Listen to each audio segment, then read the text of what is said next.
Hello from the room office here in my living room.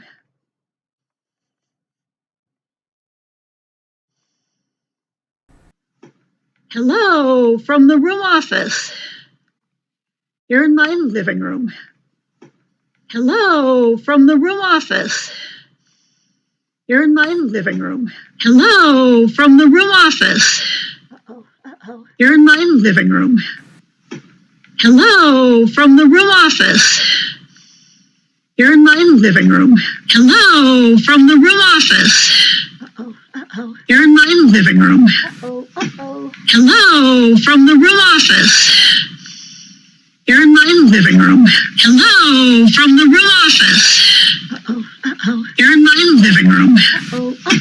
Hello from the room office here in my living room. Hello from the room office here in my living room.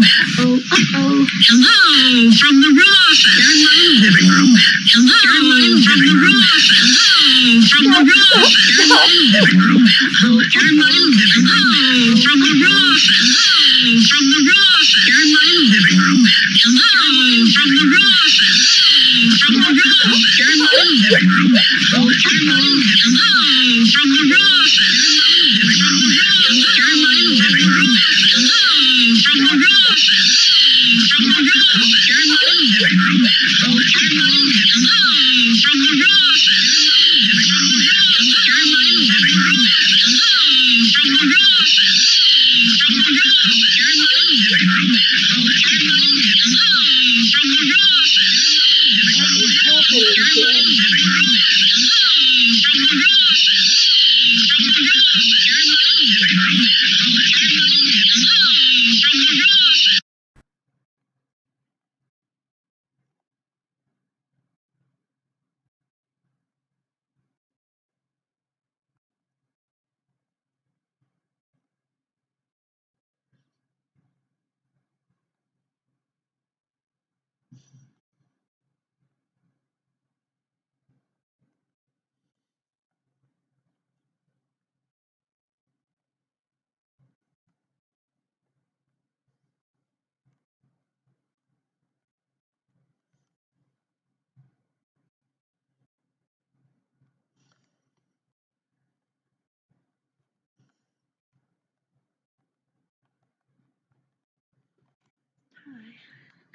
Here.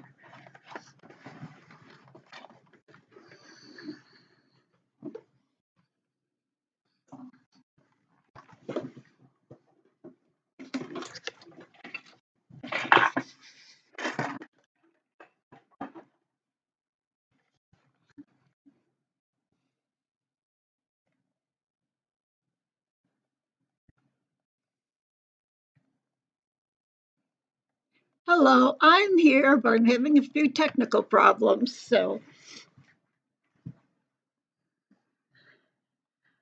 I hope you can hear me.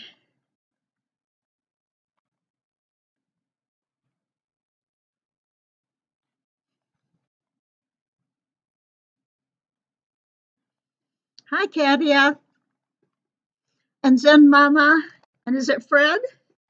If you're still here in the room. And I hope everybody can hear me tonight, since I had problems this afternoon.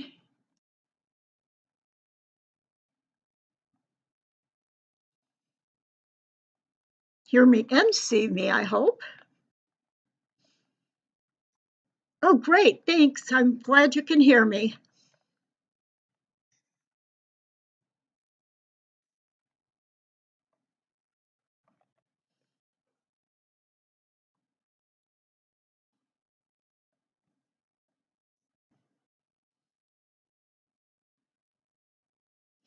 There's a little bit of problem when I start out the classes again after a break.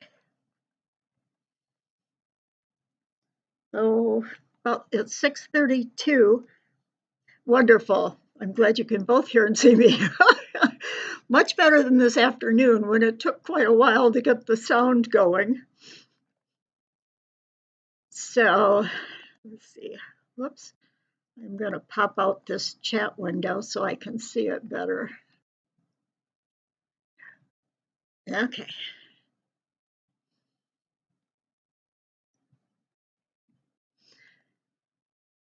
Usually in the evening, people are a little bit slow coming in, so I usually wait until for about 10, 15 minutes to see who else is coming. So up until then, we can chat a bit. Um, Zen Mama, I'm wondering, have you ever worked in a program like Inkscape before?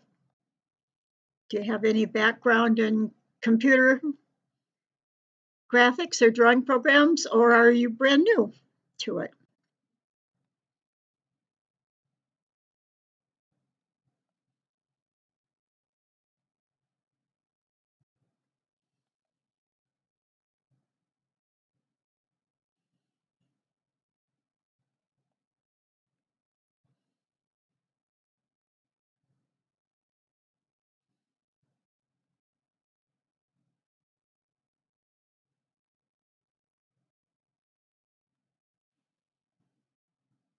Are you both still there, I hope?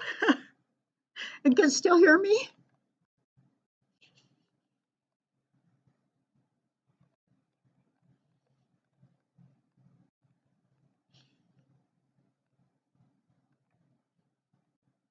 Oh, wonderful.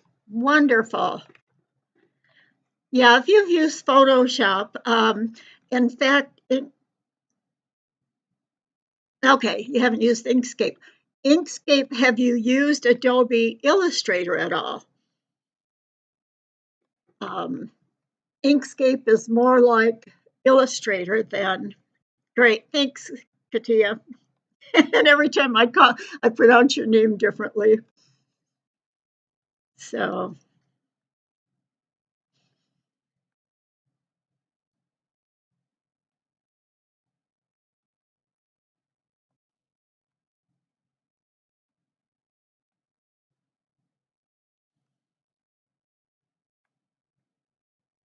oh, okay, okay.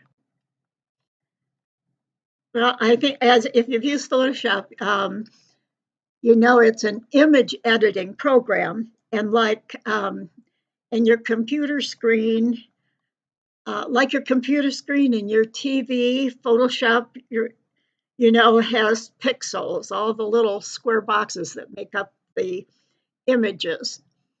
But here in a drawing program like Illustrator or CorelDRAW or Inkscape that we're using, these are vector programs.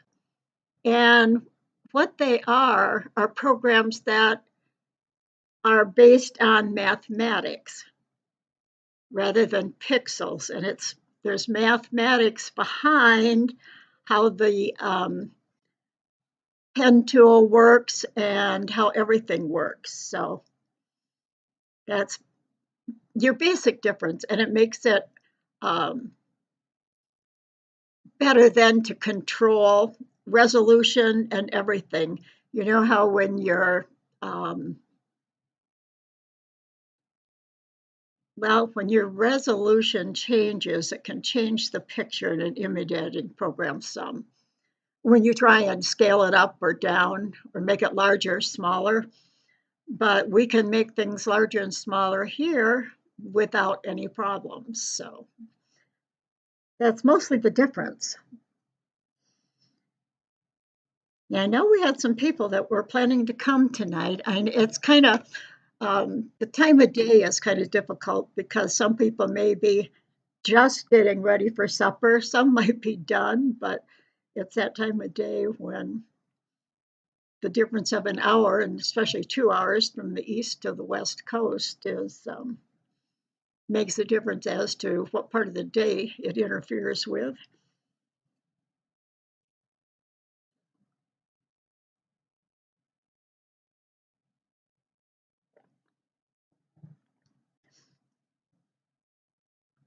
Zen, do you have Inkscape downloaded on your computer for tonight?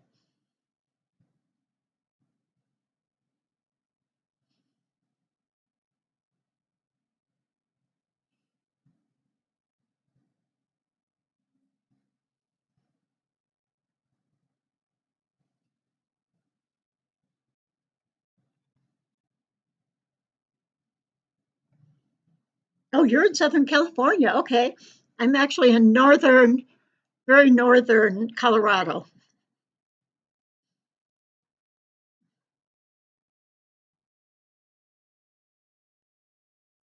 Okay, great.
Oh, wonderful.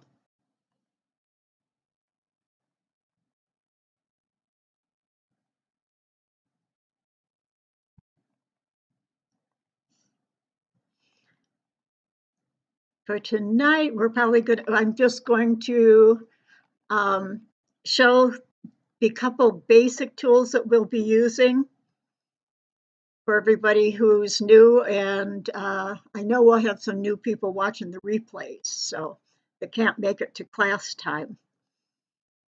And then Katia, if I don't know if you've noticed, if you've had the program open and worked in it at all, there's a new tool in there. Um, I'm not sure if it is something that can really help us with our diagramming, but I think it could be useful. I haven't worked with it enough, but I'll actually show you what it does.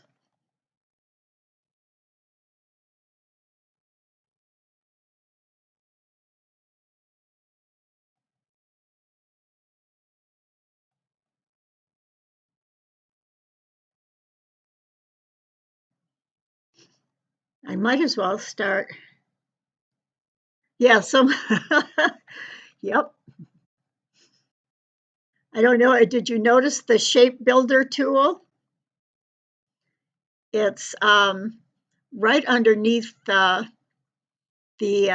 node selection tool, the edit nodes tool. It's called the shape builder.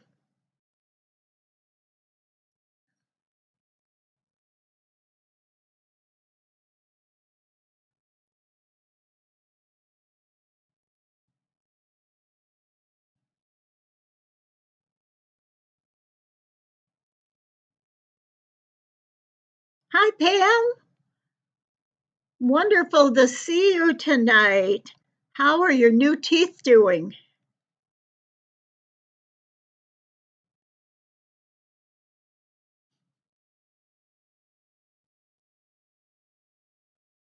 And how are you feeling?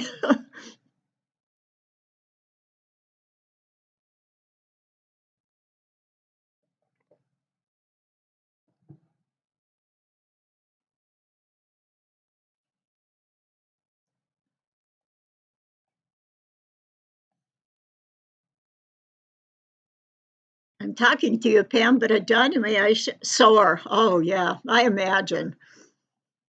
Getting dentures is no fun,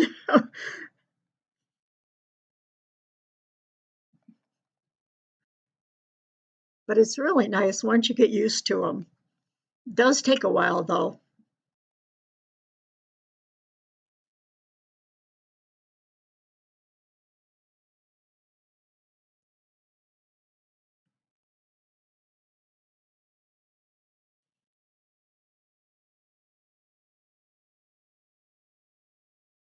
Just get a couple more minutes here and then I think we'll get going.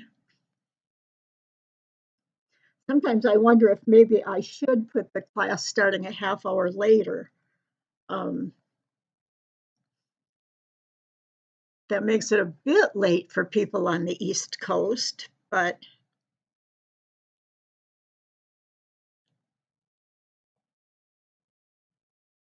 that's something maybe we can discuss once I see whatever.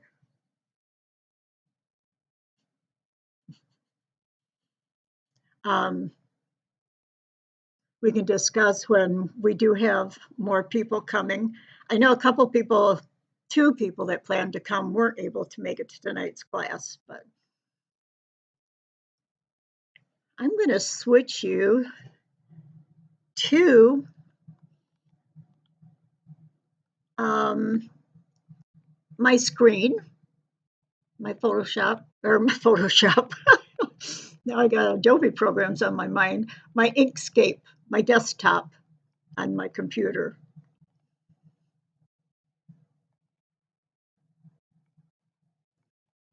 Now tell me why that's not working. It worked this afternoon. I think you're just seeing black now and not seeing me. Let me see if I can go and I know it was on earlier today. That's my down, my face, and this should be my screen.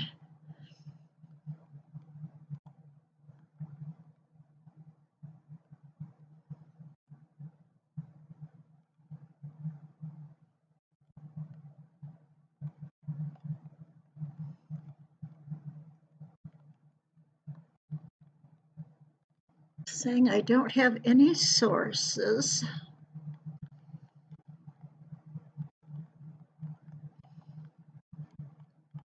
Are you just seeing a black screen now? No source selected.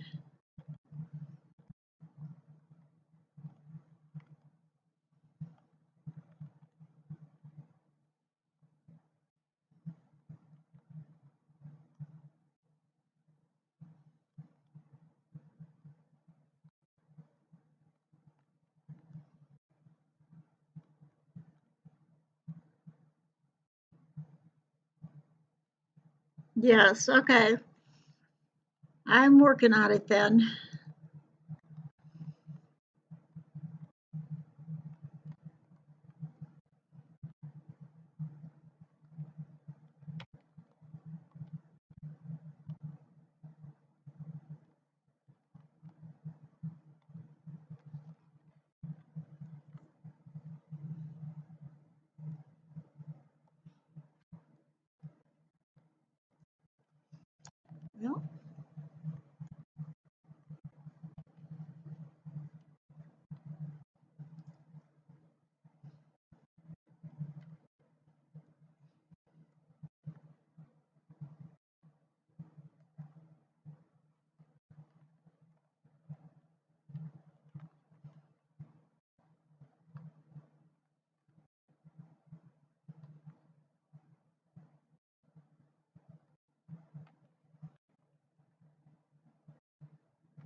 Well, I was hoping I wouldn't have any glitches tonight, but it looks like I'm going to have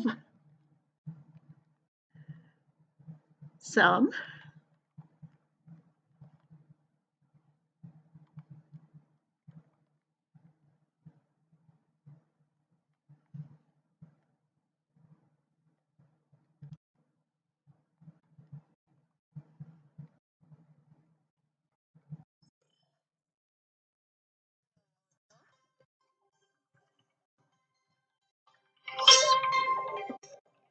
I'm sorry, excuse me for just a moment, please.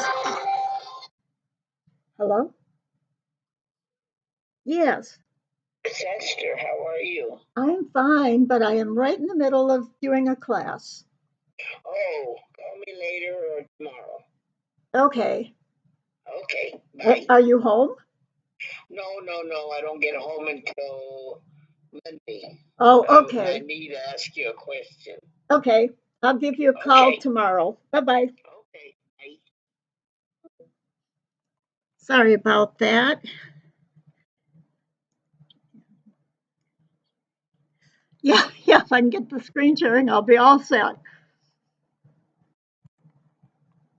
And I should have a box and a button that I can add a scene to. Okay, scene 2. Let me try this again. It's not letting me pick my source.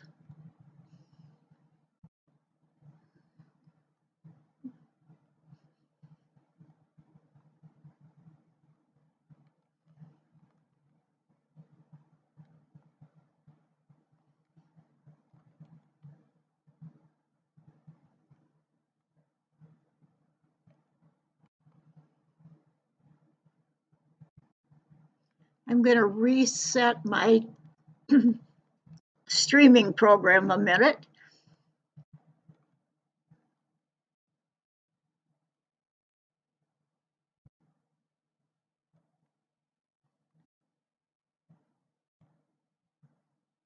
Oh, I think maybe I found what I need here.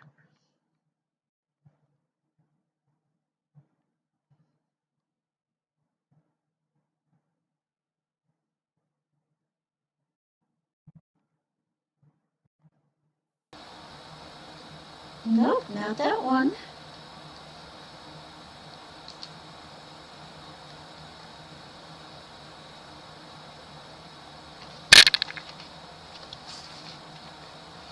Wait, maybe it was that one. Nope.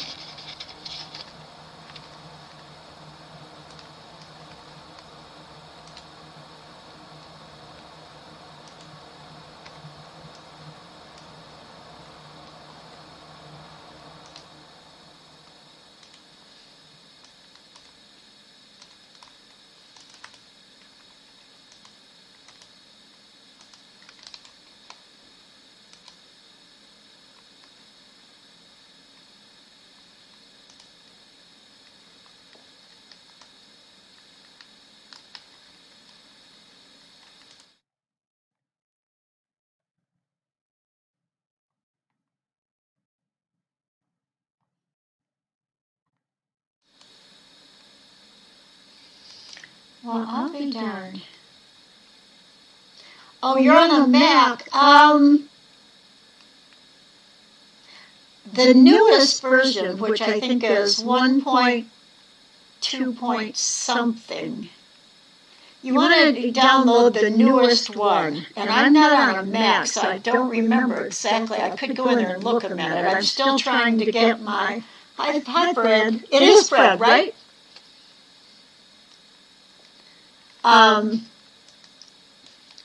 Trying to get my sources here.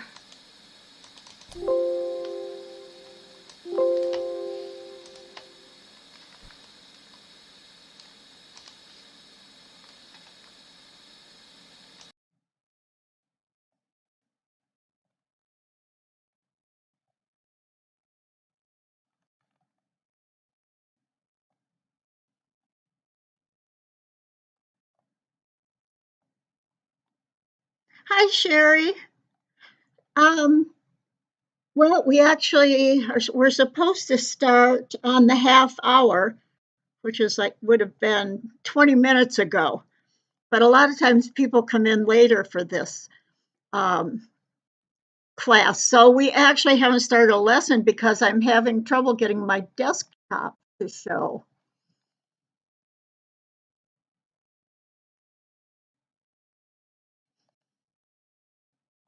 So here I am back again. I'm going to try one more time to see if I can get I need a source. There's my source button.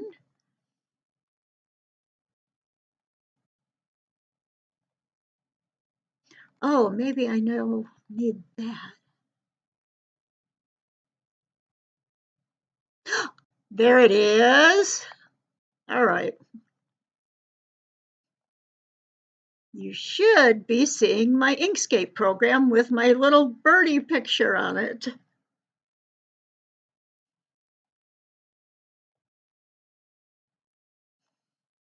Oops, now you're seeing another window, but get that out of the way here. Way up in the corner. Wonderful. I'm glad it's downloaded.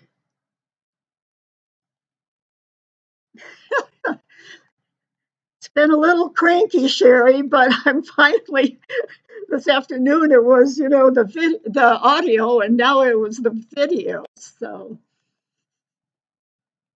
yep, Birdie and Inkscape. Okay, now Sherry, I know Kathy has used the program before, and I don't know, Pam, have you used it before? I can't remember if you actually used it or not. Um, and Zen, you said you've used Photoshop, which is, your menu and everything, your screen interface is pretty much the same. But Sherry, how about you? Have you used, I can't remember if you've used Inkscape before or any drawing program or not.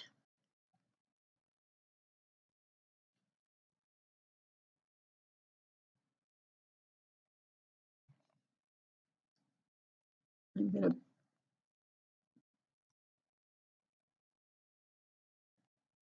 To start with, to zoom out, um, up on the top of your keyboard where you've got your plus and your minus, all you have to do is push the minus sign and you back out, and the plus sign will zoom you in. It's not like some of the other programs where you have to hold two keys at a time. Oh, you use Corel. Okay. Oh, you're fairly advanced. Maybe I'll learn a few things from you. Um, So your tools are probably very much the same. They may be located in different places.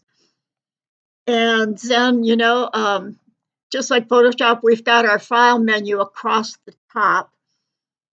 How many of you have used shortcut keys instead of always going like up to the menu and saying, clicking on edit and going down and say copy or paste? Most people use copy, paste, and backspace or delete quite often. And we're going to use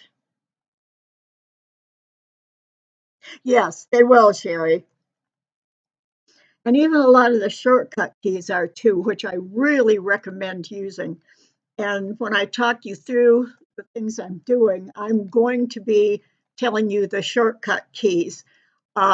You can always go through yourself. File has the normal things, save as, save, revert, different things. Edit is the same, copy, cut, and paste. Um, and select all. And even select all is the same, Control A for select all. You use shortcuts all the time, great. Um, Layers are different. Yes, Fred, I agree. They're great. Um, so I won't go through all these then. You're going to notice like there's an extensions one which has things like render and raster. We can make render grids and make grids. But now on the left-hand side are all our tools. We've got our selection tool on the top, and that is just hit the S key. Did you notice how I'm gonna see if I can get this. I don't want to open my screen too large, but can you see my tools pretty good along the side? Oh, and you might notice I have a black background.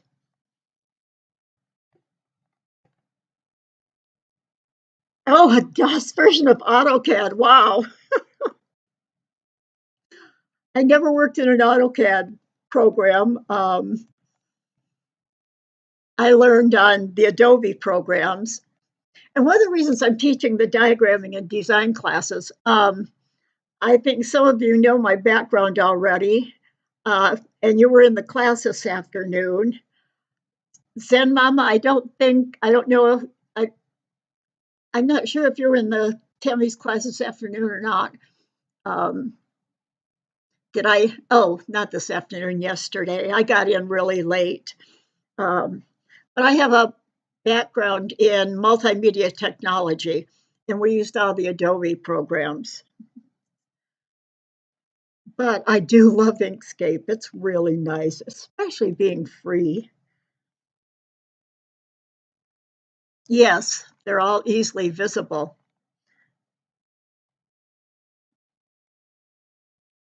Oh, okay.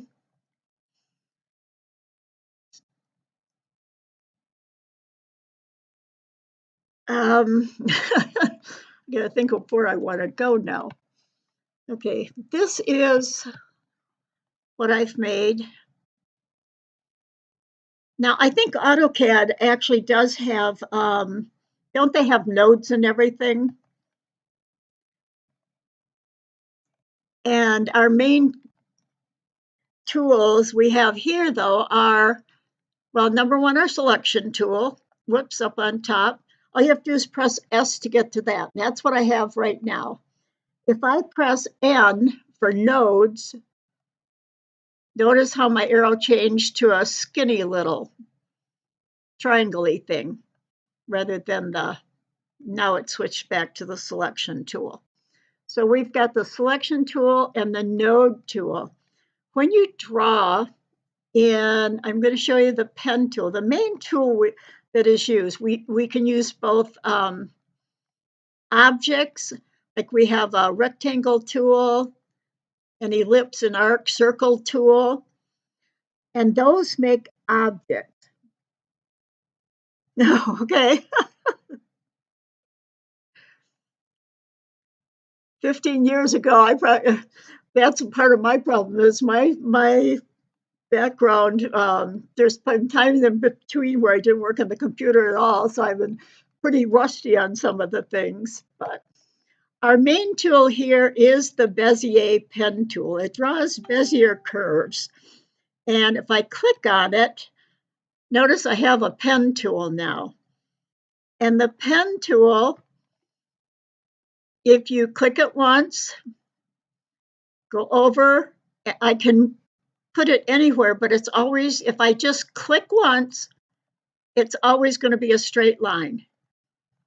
I can click again, get another straight line, click again, and I can come back and notice how the ending square turned red. If I click on that, I now have an enclosed shape.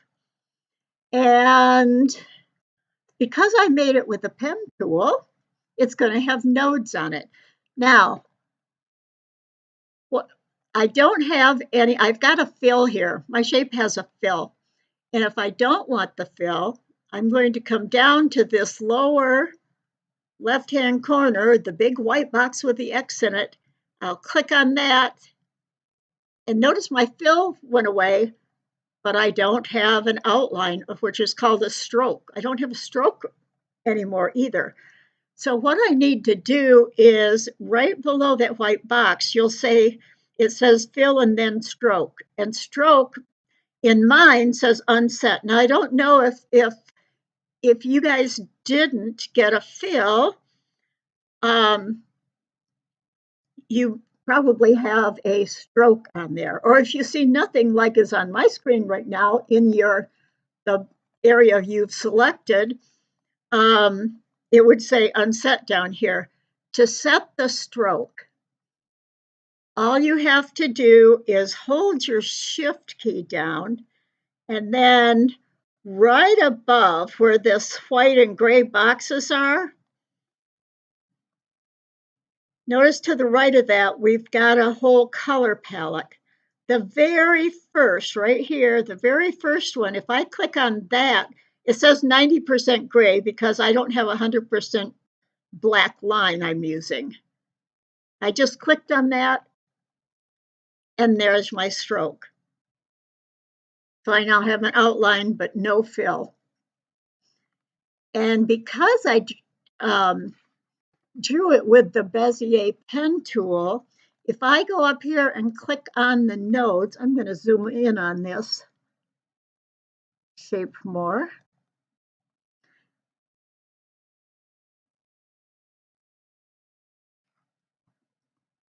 Whoops, I didn't mean to do that. I controlled Z'd it. I didn't mean that. Oh, I can use my plus sign to zoom in. Oh, and I got my fill back. Get rid of my fill. I think I undid something. Hold my shift key and click on there. Now I'm going to go up and get the second tool down, my node tool, or I can just click N on my keyboard. I'm going to get that palette out of the way for now. And notice I have 1, 2, 3, 4 nodes. Every place I clicked, it put a node. And if I click on a node, I don't get anything on here because I'm doing straight lines. So let me close that. Remember, all I did is click once, move my pen, and click another time. If I used the pen and I clicked and I held down Control, can you see how it's kind of jumping? What it's doing is jumping by 15 degrees each time because that's what my computer is, what I've set my preferences at. And we'll go over those too. I want to give you, the new people, a little overview of how it works. But this is the way you can get a straight line all the way across. And you know, whoops, if I didn't double click at the end, I can always hit enter on my keyboard and it ends the stroke that you've made, the line. Or you can double click to end it. Like I'll click once here and I'll double click here and now I've got the line. So those are two different ways. Like most programs, there's many different ways you can get the same results. Now, the pen tool is known for having a very high learning curve. It's the main tool that you use, although in tatting, we're going to use shapes as much as we do the pen tool. But as I watch, if I click down and I don't let go of my mouse, I drag. See, I've got a handle. Now that's not where my line's going to be. That's a starting handle. And I know I want it to be able to move the curved line I'm going to make. So I wanted to drag. I'll let go of it. Now when I let go of it, you can see wherever I go, I now have a curved line. And this curve will be able to adjust it once we make it. But one of the things I want you to notice is the handle itself over here, the blue handle is facing downwards. And notice my curve is facing downwards also, which I'm going to call my concave line, like it's caved in. But if I drag up, notice my line is going up now. I drag down and my red line is down. I drag up and my red line is up. I'm just going to double click and there's my line. So what that does is I'm going to get just one set first. Okay. Oops, I didn't drag. Okay. Notice that when I drag down or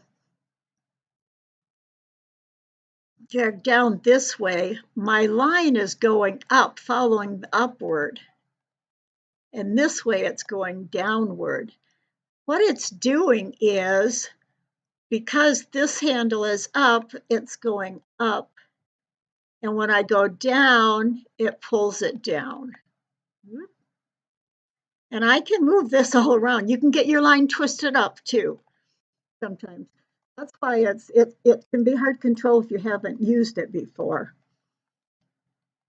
But now notice, if I click on my node tool, look at my nodes. Every place I click down, I've got nodes. Now, the double handles are because I have a curve, and I can change those. I can move them with the handles. I can move the note itself and move it around. Now notice it's straight right here. That's because I had a straight line clicked at one point. So the curve didn't start until up. Now this is the thing that can happen too. All of a sudden you go wrong and your line goes off. The best thing to do when that happens, like, uh-oh, where'd it go? Is Control Z, undo. Just undo it and go again. And for those of you who have used it before, I don't know if you've tried doing if you click and drag and you're making curved lines, and at this point I decide, oh, I don't want this curved line. If I hold, this is a little hard. You have to go to the left side of your keyboard, and I use my left hand, so I have to go to I'm using my left hand, so my right hand is on my mouse, so I'm going to go to my pause and shift key. Hold shift and push L. Now watch that red line. It's changed me automatically in the middle of drawing a line, so I'm only drawing that line I drew was going to be a straight line. Now again, I'm drawing curves. Again, I could hit L, and I would get, as long as I hold down the shift and L key and keep them holding down, I'm going to get straight lines. If I let go again,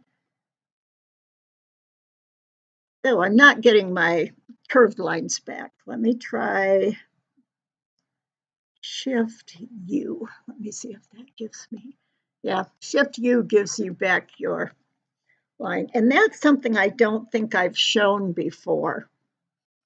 You prefer the toolbars? Let's see. Yeah, Control Z is definitely your friend. Oh my gosh, yes. So now the selection tool, I've got one selected. The last one I drew is the one that's still selected. So I'm going to just delete that since it's already selected. Now I'm going to hit S on the keyboard and get back to my selection tool and select this path. And now I can just delete that also, just with the delete key up on top.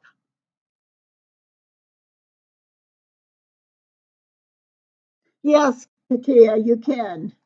No, I didn't show that tip before. It's a shortcut that I hadn't been using, so now I know it's there. I was able to show you too. So, and there are a lot of shortcuts that have different things. If you want to select two things at the same time, like both of these, you can draw a box over both of them. Now, unlike some programs, Inkscape, you can't just select half of one. You have to have the entire thing, drag over the entire thing. Now, if you wanted to group these together, which we do a lot of grouping at times, you're going to, it is under Object, Group, but it's basically, it's Control G. So I hit Control G while both of them were selected, and now they're one single unit. I think is it Control, Control, no, Control Alt G separates them again. So now I did Control Alt Z, now they're separate.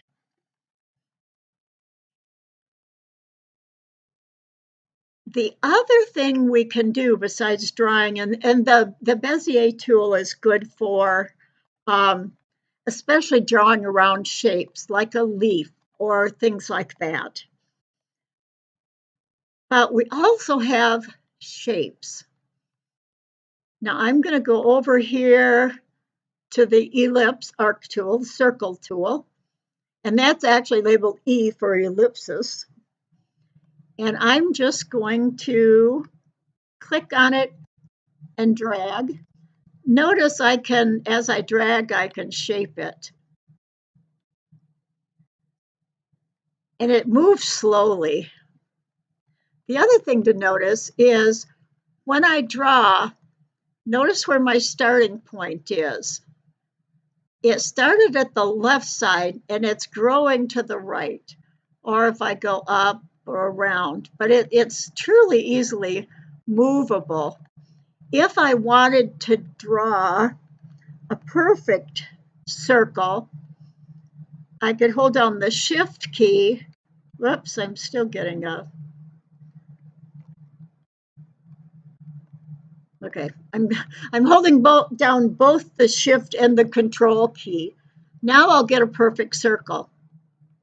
And if I was go up here and use the, notice too, I can draw on my artboard outside here, the gray area, my workspace.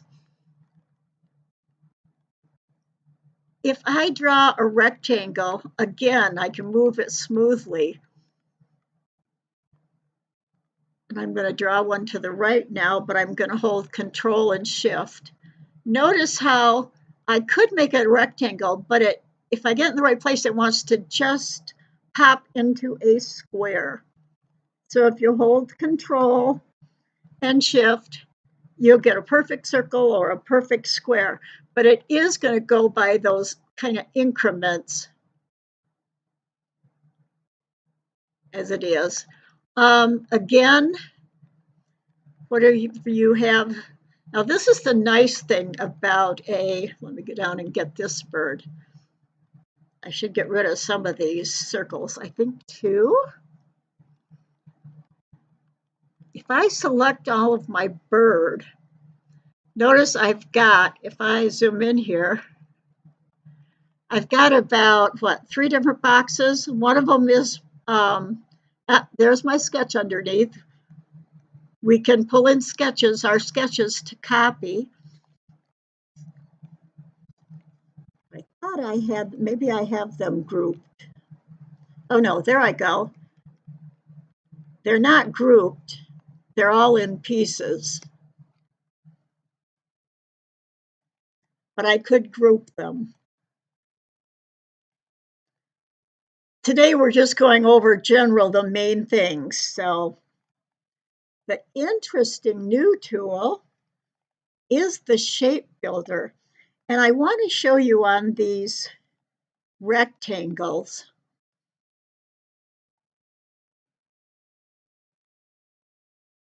You know what? I bet it's easier to show you if I delete some of these things. Are there any questions so far? We're going to be going over and over these, and I always will tell you what shortcut key I'm using. I'm going to select this all as one. This one up here is grouped, so there's only one box. One of the things I'm doing here is notice the difference between this, where I started, and this I was drawing the spiral freehand part of it. I used a spiral tool for this one, and we'll talk about that too at some point. Notice the handles also.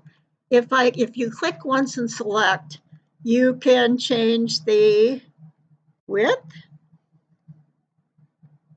the height, and this is fun. I mean, if you're designing on the computer, or even if you've drawn from your sketch, then later you can change it. We can make him fat, skinny, whatever we want him to be, or her. And the other thing we can do is pull from the corner handle, and notice it's going to go like that. But if I pull from the corner and hold Shift, whoops, hold Control, it stays in proportion and scales up and down. That's the one thing a raster program doesn't do. And it'll print, the resolution will be just perfect, whether you make it smaller or make it bigger. The other thing is, what I have on my screen and I usually work in is a lot of times is the one-to-one view, which means your, oh, I'm going to have to go and show you document properties right now. Obviously, you could always go to, well, not obviously, but like most programs under File, you can things like document properties and click it and you'll get a document property. Whoops, I clicked manual. Document properties. This dialog box. And notice that it's in pixels.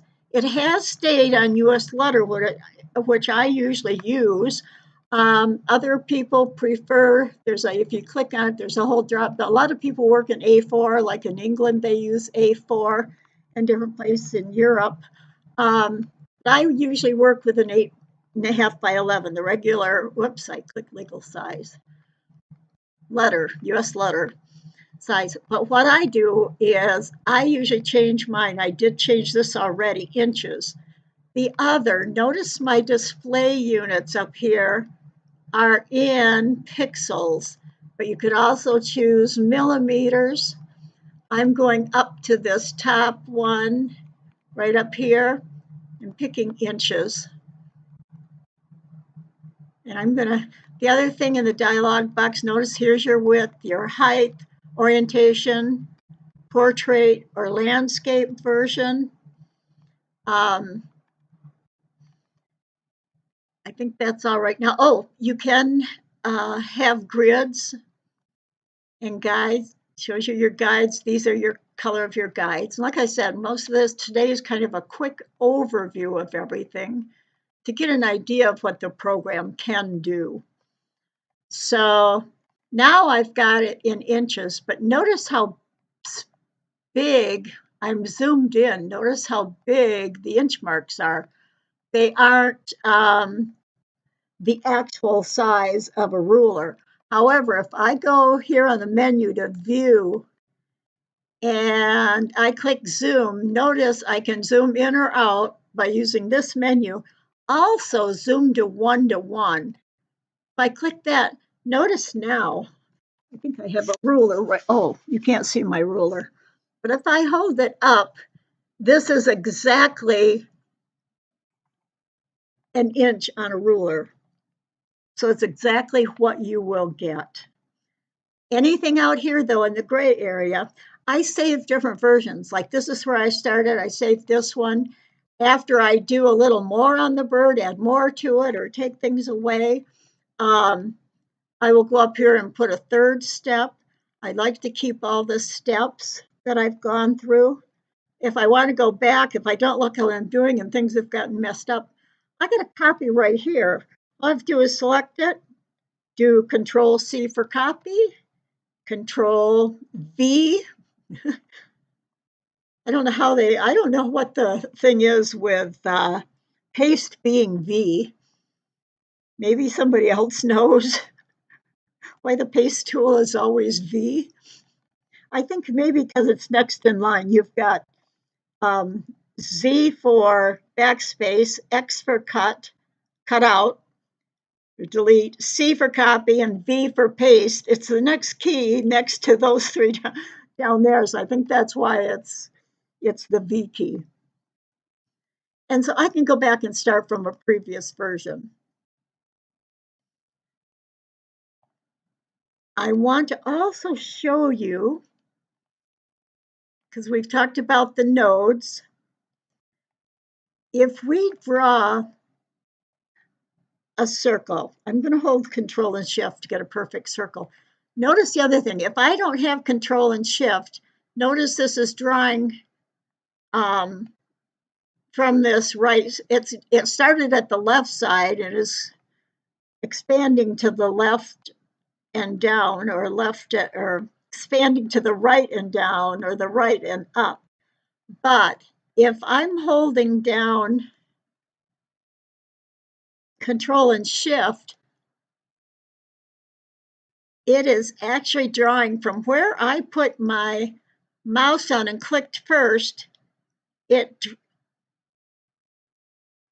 actually grows out from the center.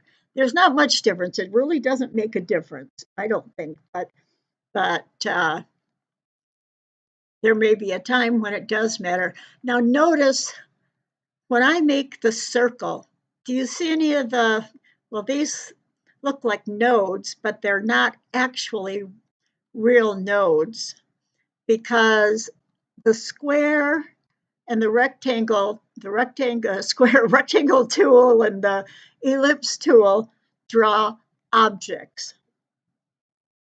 They're not, yeah, that's what I thought, Sherry, too. Yep.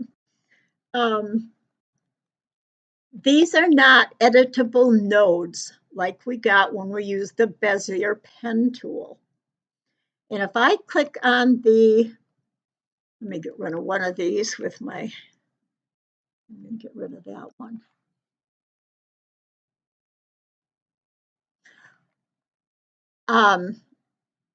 If I click on this with this tool, notice what it's doing. That is a handle that can make like an open-sided shape, but it's not a node with handles. None of these are actually nodes because these are objects. If I go back to my object, in order to get editable path nodes, I need to go up. I have to have my circle selected. I go up to Object, right up here to the right of Layer, Object, and now, I'm sorry, Path. I need Path. Notice the first one down says Object to Path. If I click on that, now notice how I now have 4, and they're all the small gray-filled rectangles. If I click on these, I have handles, a handle on each side of the node for each node I am clicking on. This one's not showing, but the handles will show if I click on it. The other two I had stay, but they, what do I want to say? They just aren't showing at the time. And now, before, all I could do was enlarge or shrink the square, or widen it, or make it taller. Now I can actually start changing the shape of it by using the node handles. Notice if I'm pulling it out, these are not smooth, even curves. And notice that how on this bottom one, there's a short handle down there and a long one up on top. And on this one, the short one's on the left, long one on the right. I can change those to be symmetrical, and they will smooth out your line a little bit. And I do that by going up to, we have a toolbar up here, and this is the one that relates to whatever tool you're using. So I could make something, I select a node, I could make it into notice instead of a rectangle, it's shaped like a diamond, instead of having the top and bottom vertical and horizontal. That means that the handles are moving independent of each other. Remember how before these handles, you move one, the other one moves the same, the same direction. But now I've got an angle here. And I could even close that down, and it would make me, the closer I get to both of them being top of each other, to being a point. The other thing we can do with nodes is if I decide I don't like this one on the right, I click on it. I can either hit my delete, whoops, I ended up with the wrong thing here. I deleted it. I'm going to backspace. I think I deleted it because I hit the cut. No, not because I hit the cut key. I had because I hit the delete key on the top of my keyboard. But if I have my node tool, I can select a node. Up above here on the upper left, we have plus for add a node. We have a minus. If I click it's like a minus sign above an underscore here. If I click that, my node disappeared.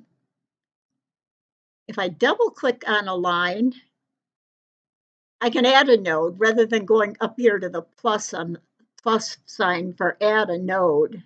Insert new node into selected segments. The other thing, if I've got a handle that is one is way long and one short, I can make this symmetrical. If I go up, there's one here up here, these icons with the red dots on them and squares and handles on this one. This one with the two handles, if I click on that, it has smoothed out my curve a little. But if I click on this one, make them auto smooth. Oh, I got the wrong one. No wonder it didn't work. Okay. If I click on this, it's auto smooth. But notice my handles are still separate in the way they work. But they smoothed out that curve. If I go up here to the third one to the right, click on that one, notice now my two handles are equidistant. And if I move one, the other one moves too, to keep it symmetrical. So you can see now how your nodes can work and how you can edit so easily any shape you're trying to draw.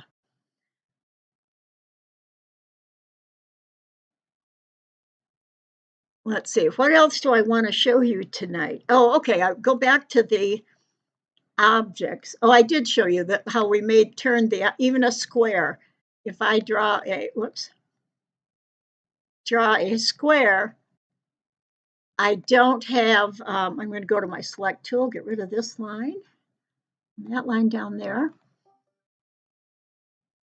I drew the rectangle. Now notice, again, I can move the width and the height, and I can move the corner both at the same time. But I don't have regular nodes. If I want nodes, again, I have to change it. Now you do have a short object to path is Shift Control C. So like if I have it selected and do Shift Control C, now I've made it into nodes, editable nodes. But because it's a rectangle, it has straight sides. It doesn't have any handles. I can only move them like this. I would have to go up with this one selected and up here, make selected nodes smooth, or I could use the make them symmetric. Notice now I have two handles. Now I can start changing the shape of the square with curves.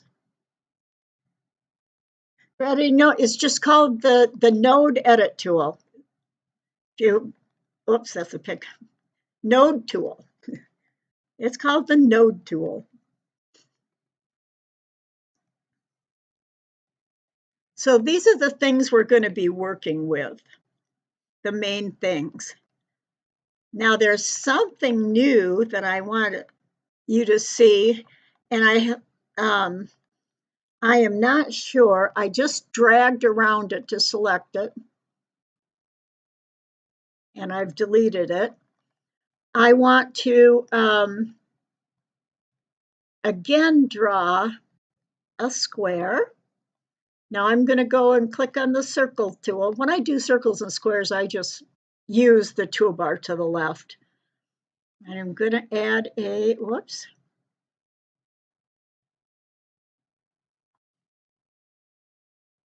I'm getting a straight line. Why am I getting a straight line? Whoops.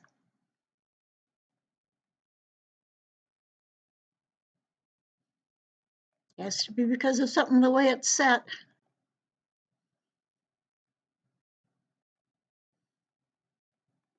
Go to my select tool first and delete that.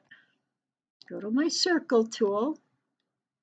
I'm getting a straight line. It hasn't happened to me before.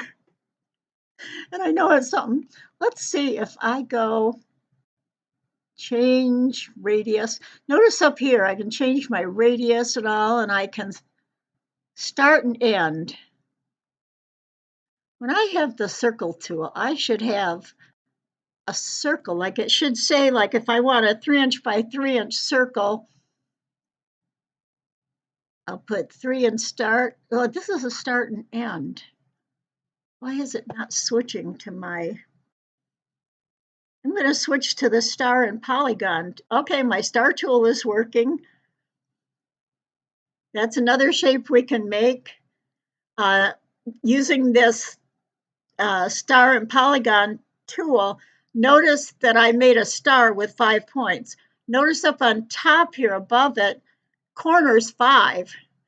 Now, if I have that selected and change it to corners 3 and enter, there's my triangle. I'm in arc format. Is that what I'm in? Oh, up here. Or up, where's my,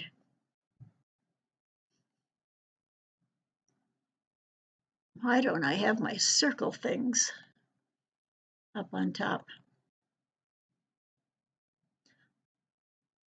There I go. I'm still not seeing up on top here.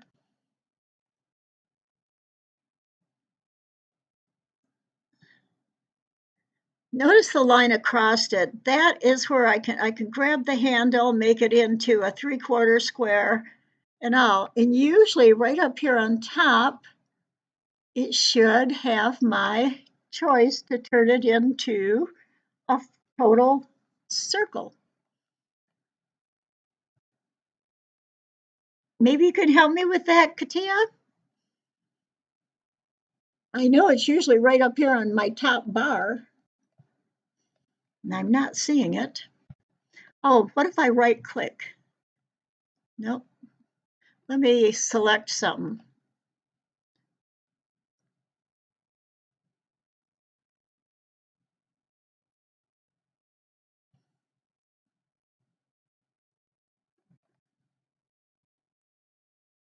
Even you can usually get a lot of things, fill and stroke and everything by right clicking with your mouse. You can get cut, copy, paste, and there's a lot of different things. If you have something selected and you right click on it, you can get a nice drop down or a pop up menu. I'm in arc format. Okay. I know one of the things that's new too. Did you notice when I have this nice rectangle selected, notice I have a blue line up in my ruler. Now that is something new. We never had this before. It shows you exactly how wide it is up here. Now, to get it actually to read from 1 or 0, I'd have to move it over to 0. But notice how when I move it horizontally, the ruler is moving with it. So for a quick measure of something, I'll put it here, and it shows that it is, well, about 3¼ inches wide. So having that on your rulers, and it's on the vertical ruler too. So that's a really nice feature that they've added in.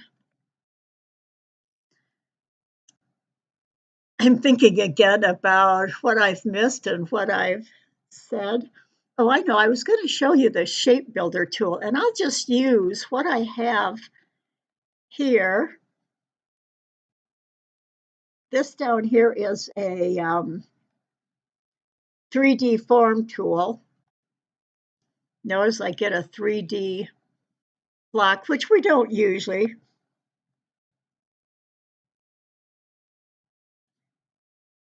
You can see it on the same panel. Oh, when it's open, maybe that's it. I'm going to open wider and cover up my chat box for a minute.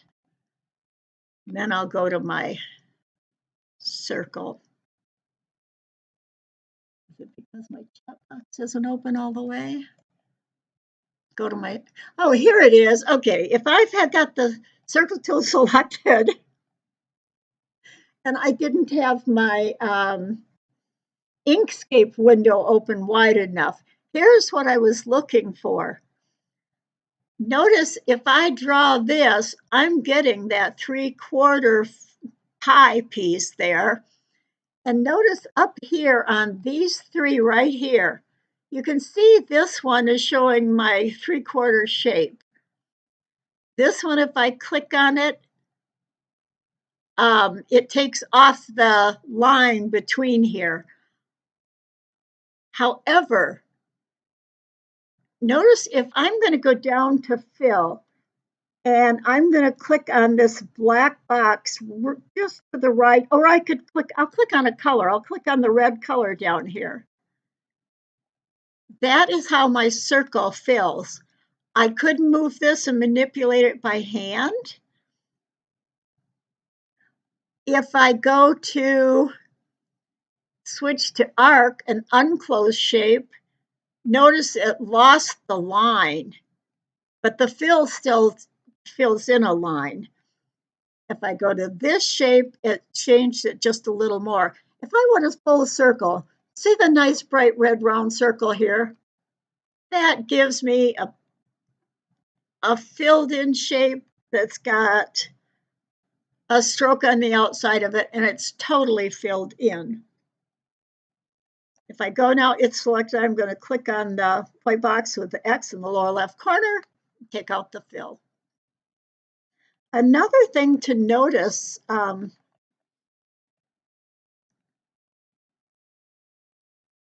here, you have an opacity button, which if I lower this,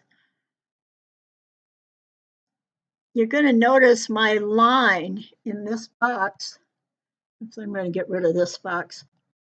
You can't even see my line anymore. Notice this, my rectangle right here that looks empty.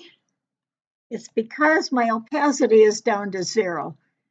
If I put it up to right to the left of this O button down here under the color bar, I can also put in a total. I'm going to put 35 in and then hit enter.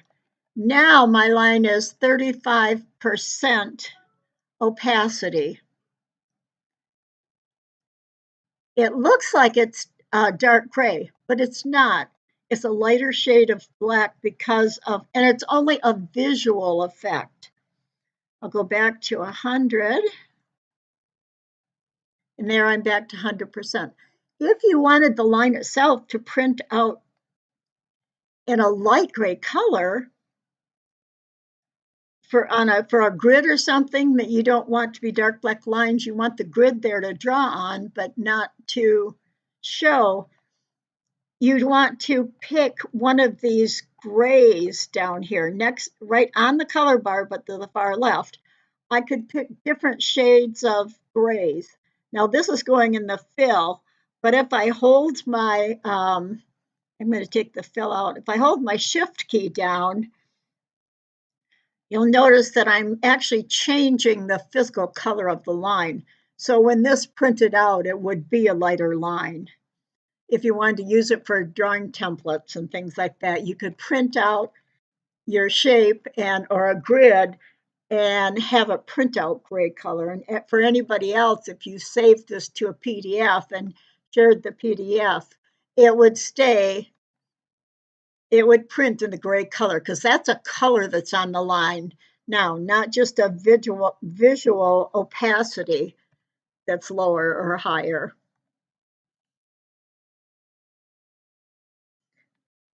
It's there. Yeah, okay. We're past that now. Oh, I know what I wanted to show you. I'm going to use my minus key to zoom back out. I'm going to take the fill off of everything. So,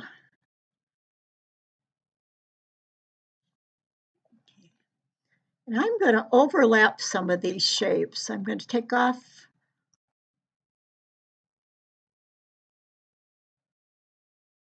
I'm going to pull this circle over to a blank space and I don't have to delete everything.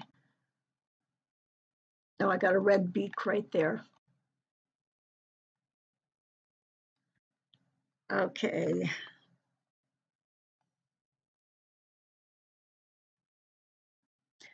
I am now, notice I'm zooming in. This time I'm using the Z key. I'm holding the Z key and I can zoom in.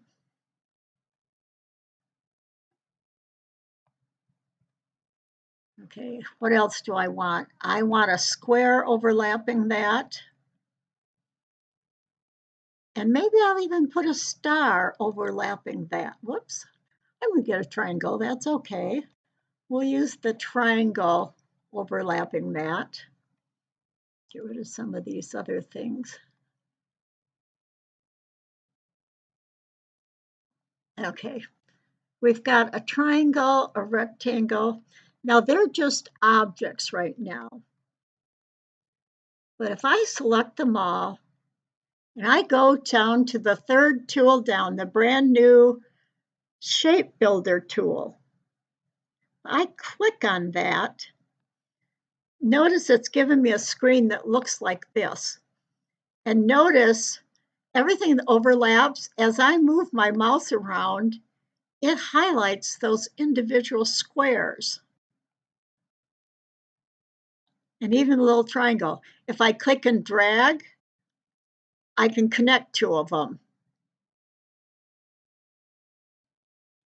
Oh shoot, I forgot how to subtract one. Like I said, I haven't played with this new tool much, but this is the way I'm thinking. Like if we had, say this represented a dog, okay? We could move this shape out. I guess I can't, why can't I move it out? I guess I'd have to delete some of the shapes. But like I could click on one of them. Whoops, I lost everything totally, didn't I?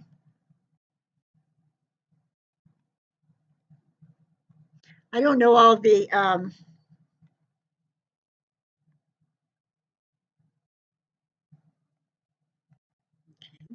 oops, I forgot to select my shapes. You can do different things though and get really different shapes. And I'm thinking, I know there's a way you can work on these shapes. And maybe we could pull like this piece off and use it as the shape we want for that particular. If we wanted that a different color or a different design on it, we could break our shapes apart. But that's a tool I haven't explored yet. So, and I think that's probably about enough tonight, just so that anybody that watches the replay, and for you new people that haven't used Inkscape before, this gives you an idea of what we can do in this program and how we're going to be drawing our shapes. Oh, I know one other one that I used on my bird. I'm going to go back to here. Notice how nice this wing looks. Instead of trying to hand draw that spiral with my Bezier pen tool, we also have below the 3D form, we have this spiral. We've got a spiral tool and it keeps things even if you want to spiral for anything. And the other thing I was able to do is notice it's only got a center beginning and ending node. But if I go to the node tool, all I can do is make it bigger or smaller. But if I have my select tool and start dragging and pulling, I can shape it into like an oval spiral, and that's what I did for my wing. Yes, that's what I'm thinking, Sherry. And um, learning how to use them, I think, would be really nice. Um, and like for tatting elements, like a clover is basically a triangle shape. And so shapes are really important in here. And there, I think, is so much beyond what I know that we can do with these things. And the other thing is, I mean, we get into we can really manipulate things. I don't know. Let me see what I could do with this spiral right here. If I go up to, and I haven't even showed you over here on the right hand side, see where this little bar right here, just to the right of that, you'll see if I hover over these three dots, it gives me the gray line up and down. That pulls out my palettes. Now my document is up there. If I do not Control L, let's see. Let me show you up here on the, um, what do I want? I want fill and stroke.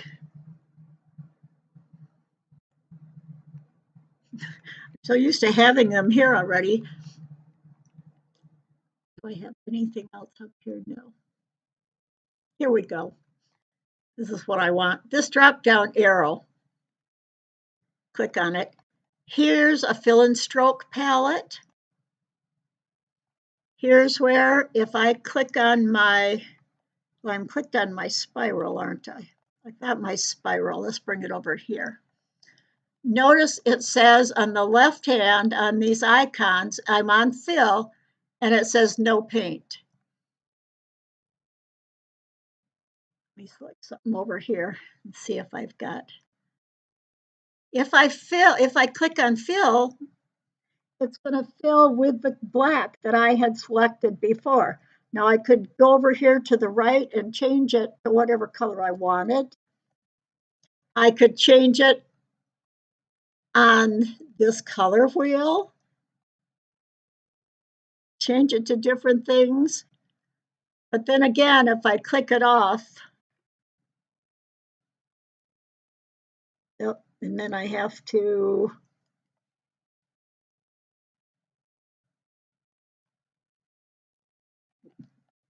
it didn't take out my fill. What color? No paint, there we go. I had to click on no paint. Also, stroke paint, that gives you your stroke, your outline color. But then stroke style, here is where you can adjust the width of the line you're drawing. You can adjust it in pixels or you can adjust it in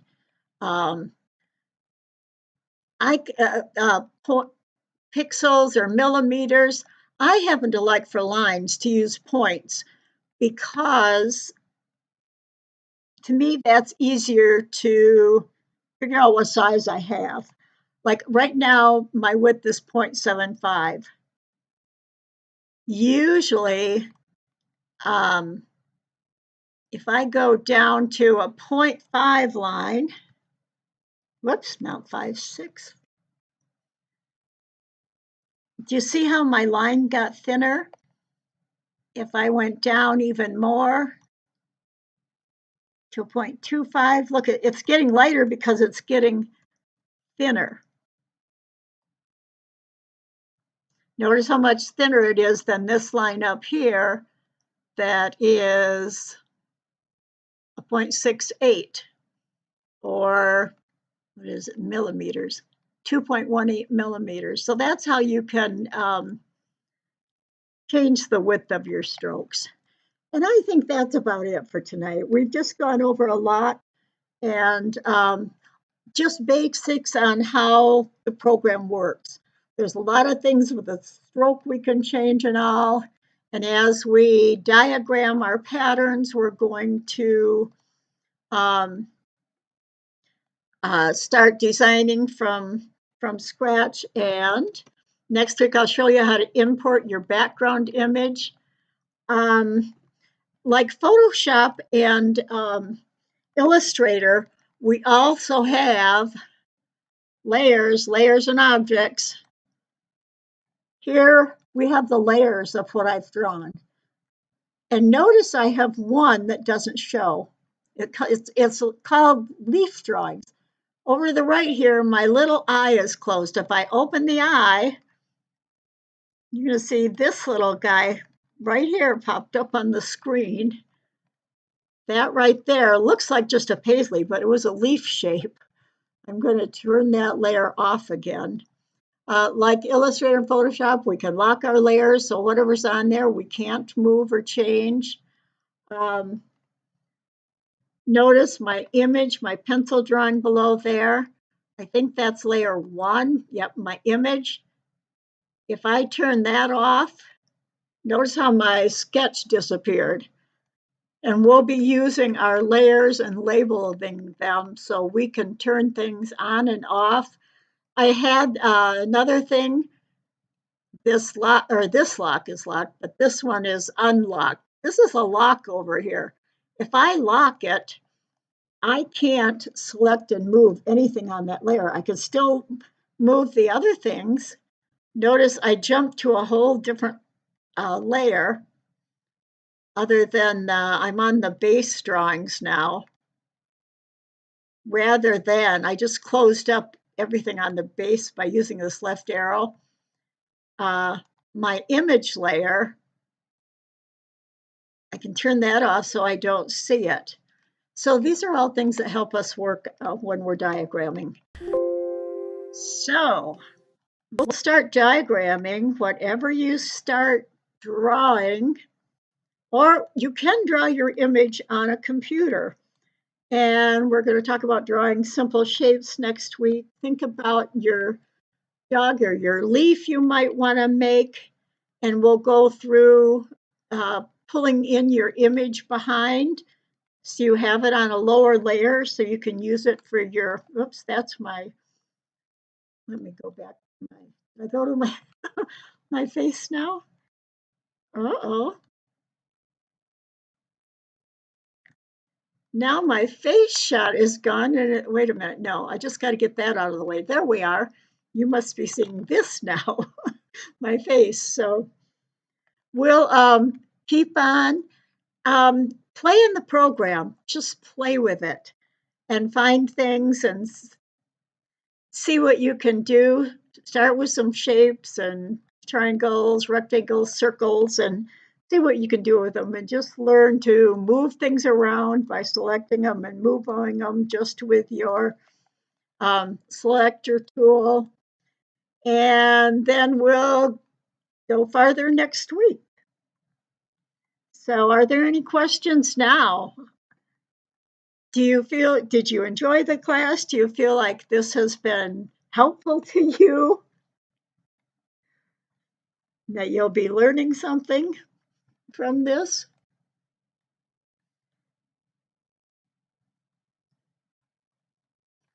Do I have any answers? And again, obviously I've gone almost an hour and a half.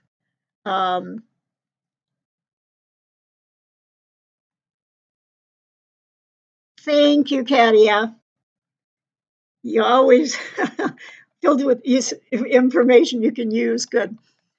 I hope the rest of you feel that way. During the week, if you play in it, love the class. You're overload, yes, yes.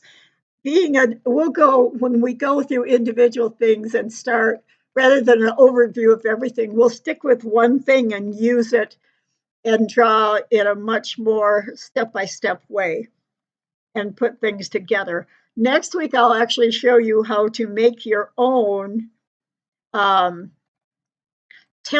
for and make the shape of a double stitch, how it's diagrammed on paper. We'll go over, start with that next week. There's a couple different ways you can make that. You can, I like to have a template that I can just open up that's all filled with my shapes already drawn, so I can copy and paste them in. And we'll be doing that slowly and step by step. So it's a review who people have done it before.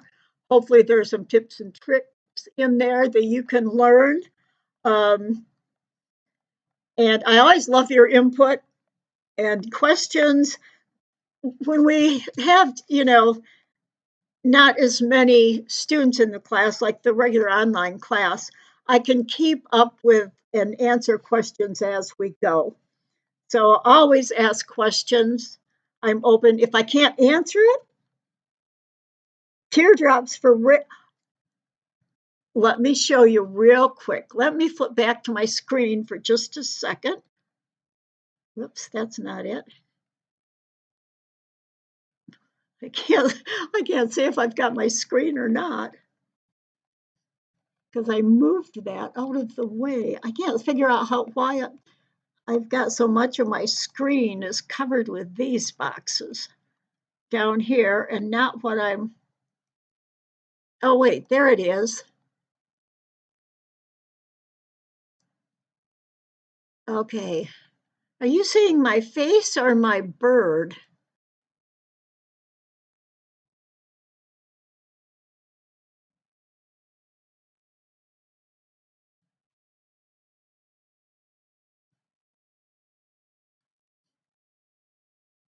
Well, actually, let's just start that next week. I will show you how to draw the teardrop next week. And we'll start there and start showing how you can copy and paste them and group together to make half and half.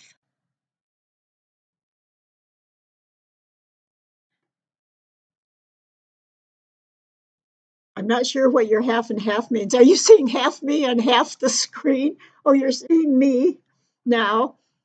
Well, anyway, we'll get this all straightened out next week and start with, I'll show you my template and start with putting rings and chains together. So have a wonderful week. Have fun playing. And I will see you next week. Oh, half my bird and half my face. My streaming software. Okay, I can see. Now you're probably only seeing. Oh, I see. If I pull it over the center, you see what I never realized that about my streaming software, that that's what happens. And I see now how I don't have to flip down below. I can just move my windows around. So, all right. Well, have fun and I will see you next week. Bye bye for now. My wave, maybe this. Bye. You're welcome. Oops. Now I gotta find my YouTube screen again to end the stream. Where's my YouTube studio?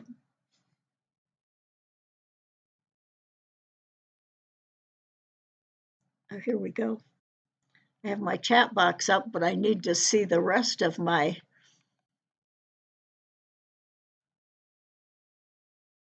YouTube box to even end the stream.